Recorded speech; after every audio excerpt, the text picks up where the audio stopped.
dari juri nak pilih lagu ke? Baik, maafkan saya, juri pilih lagu. Baik.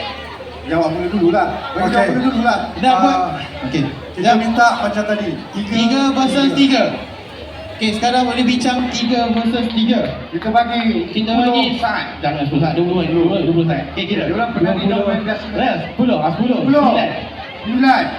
8, 7, 6, 5, 4, 3, 2, 1. Okey. Okey, ada dah. Yang mana tidak menari duduk, yang mana tidak menari duduk. So tidak akan confuse untuk Tapi dia bukan duduk, boleh sikit pun okey juga. okey?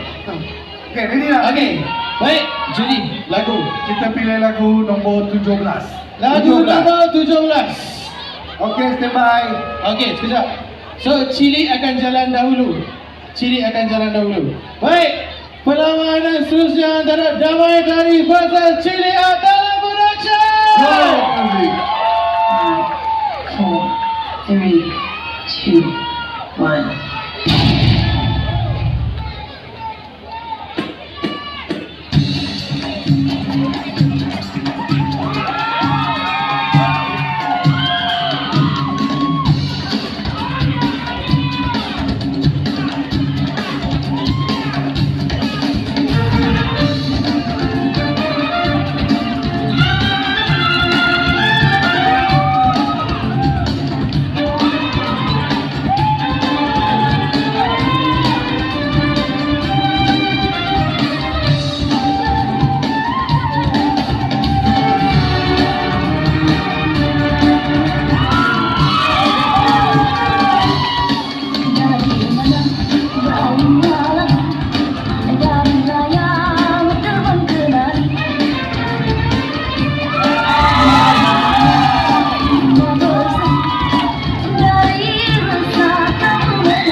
Itu dia. Oh, sakit juga.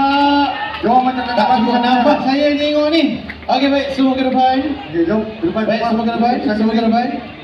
Okey. Hopefully juri boleh buat keputusan lah ya. Menang kalah maju ke depan. Tak apa. Baik. Juri okey Okey. Baik, ingin saya ingatkan kembali kepada anda, Cili Talent Production berwarna hijau dan Damai Tari berwarna merah. Okey. Baik. Okey Aku dia cukup nafas ni. Okey, dengan Bismillahirrahmanirrahim. Minta juri boleh buat keputusan Okey, dengan keputusan. Sama. 3, 2, 1.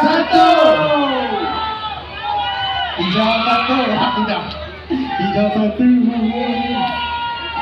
Ya, hijau. Okey. Untuk makluman. Okey, dah.